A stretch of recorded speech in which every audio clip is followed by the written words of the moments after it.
3 vajza bjonde u afruan ngadalë drejt tryezës së tij në restoran. Duart u dridheshin, syt u lëviznin me frikë nga njëra anë në tjetrën, sikur dikush po i ndiqte. Më e gjata u përkul pak dhe përshpëriti me një zë aq të dobët sa mezi dëgjoj, të lutem bëj sikur je baba ynë. Filxhani i kafes mbeti pezull në ajër. Leonardo ndjeu sikur koha u ndal. Zhurma e sallës, kamerierët, gotat, muzika e lehtë, gjithçka u zhduk. Mbetën vetëm ata 3 sy blu, të mbushur me një frikë që të shponte zemrën. Ai e vendosi filxhanin mbi pjatë me kujdes dhe u ul në gjunjë për t'u parë në sy. Vajzat dukeshin si kopjet e njëra tjetrës, flokë të artë që shkëlqenin në dritat e llambadarit dhe fytyra engjëllore. Por sytë e tyre mbanin një peshë që asnjë fëmijë nuk duhej ta mbante. Çfarë do të thotë kjo, princesha? Pyeti ai me butësi. Njëra tregoi me gisht nga një tryezë në cep. Atje ishte një grua me fustan të kuq, me lotë që i rridhnin pa pushim. Dukej e bukur dhe elegante, por e thyrë nga brenda. Është mami, tha vajza. Ajo është shumë e trishtuar. Tha që sot është hera e fundit që vim në një vend të bukur. Tjetra shtoi, ne vetëm duam të dim si është të kemi një baba, qoftë edhe për sot. Fjalët e tyre i hynë në kraharor si thika. Pa menduar 2 herë, ai hapi krahët. E jani këtu. Jeni vonë për kafen ton speciale, bijat e mia. Vajzat u hodhën në përqafimin e tij sikur ta njihnin prej vitesh. Restoranti heshti. Njerëzit ndalën bisedat.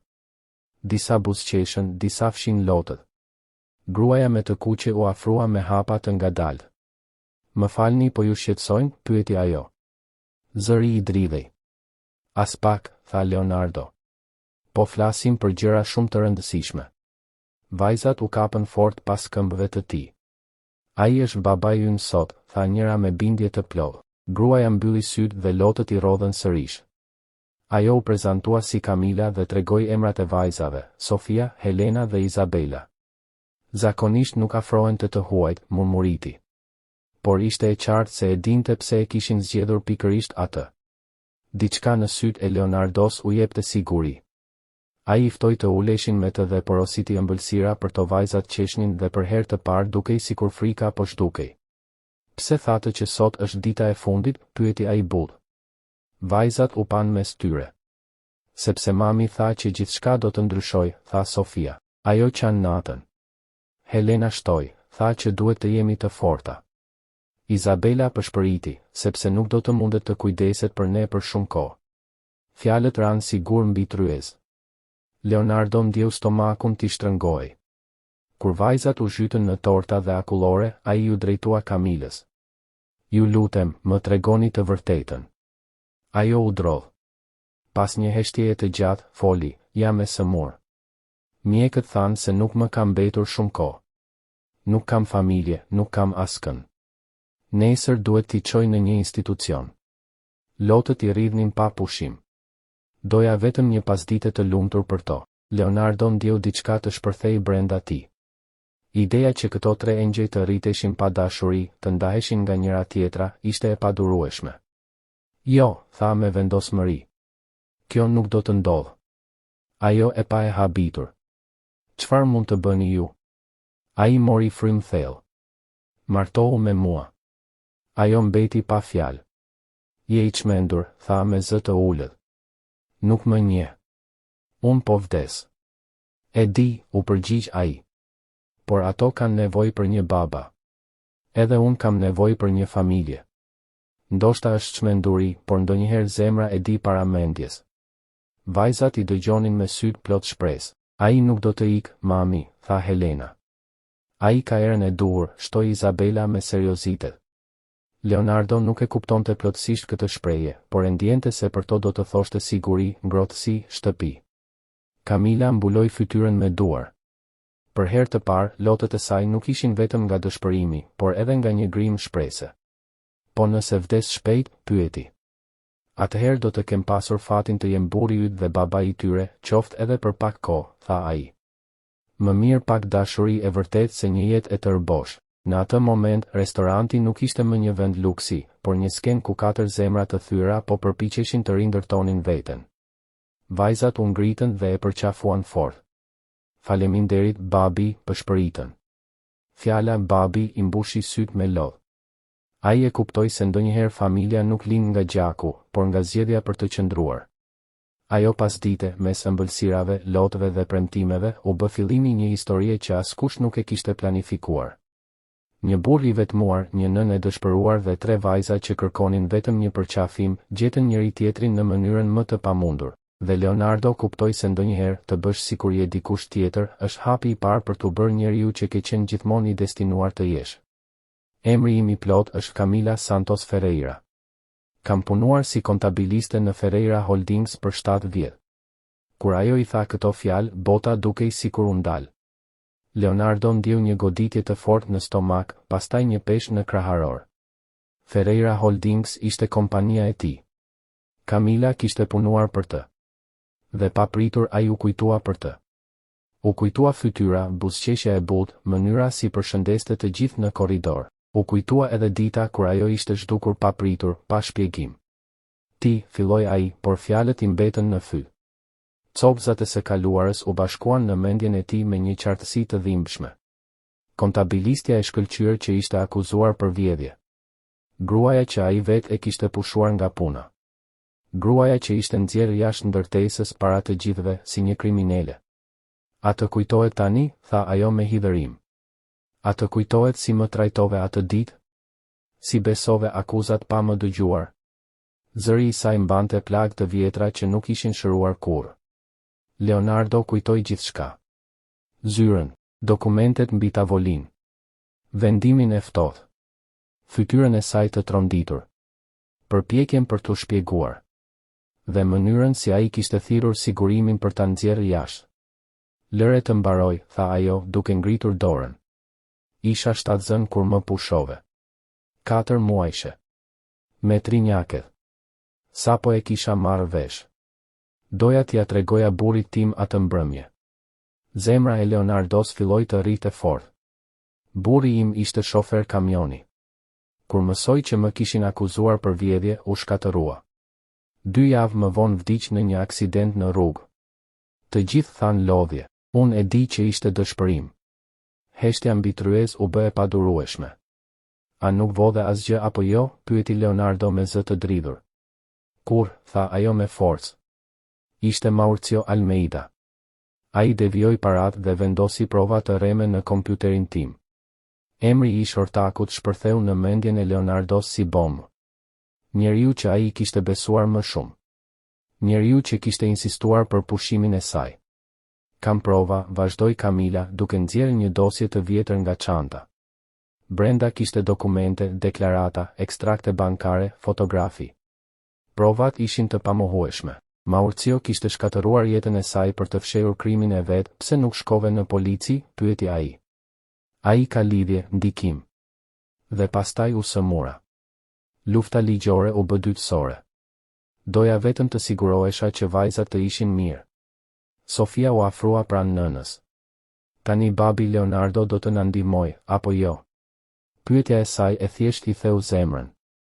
Leonardo mbylli dosjen. Po. Do të rregulloj gjithçka. Dhe jam edhe më I sigurt për një gjë, martohu me mua, Camila. Më lejo të ndreq gabimin tim.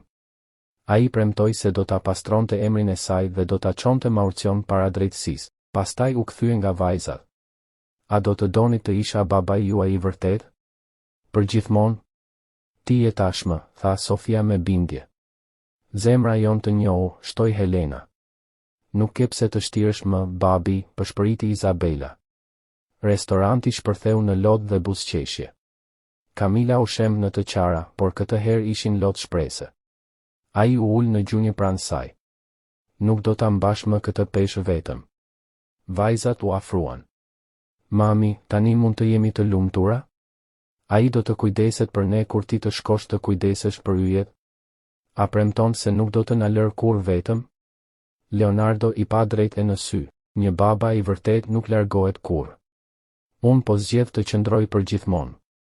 Pak më vonë, ata u martuan në kopshtin e restorantit me duartrokitjet e të gjithëve. Vajzat morën mbiemrin e tij me krenari. U bën një familje. Javë më pas, shtëpia e tij luksoze u mbush me të qeshura fëmijësh. Por shëndeti I Camilës po përkeqësoi. Një mëngjes ajo i tha me zë të qetë se mjekët i kishin dhënë vetëm pak javë. Ai nuk pranoi ta besonte. Do të gjejmë zgjidhje, tha. Ajo buzëqeshi me butësi. Nuk mund ta blesh kohën. Por jam e qetë sepse ato kanë ty. Pastaj ajo i tregoi diçka tjetër. Mauricio e kishte telefonuar. E kishte kërcënuar. Donte dokumentet dhe premtonte t'u shkatëronte familjen. Interfoni ra. Portieri njoftoi se Mauricio kishte ardhur. Lëre të ngjitet, tha Leonardo. Pak minuta më vonë, burri hyri me buzëqeshje të rreme, duke folur me përçmim për jetimet dhe teatrin. Vajzat u fshehen pas Leonardos. Kur ai i quajti fëmijët pjesë të një mashtrimi, diçka brenda Leonardos u thye. Mauricio, tha me zë akull, ke bërë gabimin më të madh të jetës tënde. Mund të sulmosh mua, por askush nuk prek vajzat e mia. Ai u afrua me hapa të ngadalshëm, si grabitqar. Zemërimi i tij ishte i ftohtë, i rrezikshëm. Dil nga shtëpia ime. Tani. Përpara se ta bëj unë. Dhe për herë të parë, Mauricio kuptoi se nuk po përballej më me një biznesmen të ftohtë, por me një baba. Dhe një baba i vërtet është gjëja më e rrezikshme për çdo që kërcënon familjen e tij. Por Mauricio, duke kuptuar se kishte humbur kontrollin e situatës, u përpoq me dëshpërim të ri me ertë pushtetin. Syt I shkëlqenin me arrogancë, por zëri I dridhej lehtë. Nuk do të largohem pa dokumentet, tha ai me dhëmbë të shtrënguar. Dhe nuk do të largohem pa e bërë të qartë se do ta shkatërroj këtë farsë familjeje që keni montuar.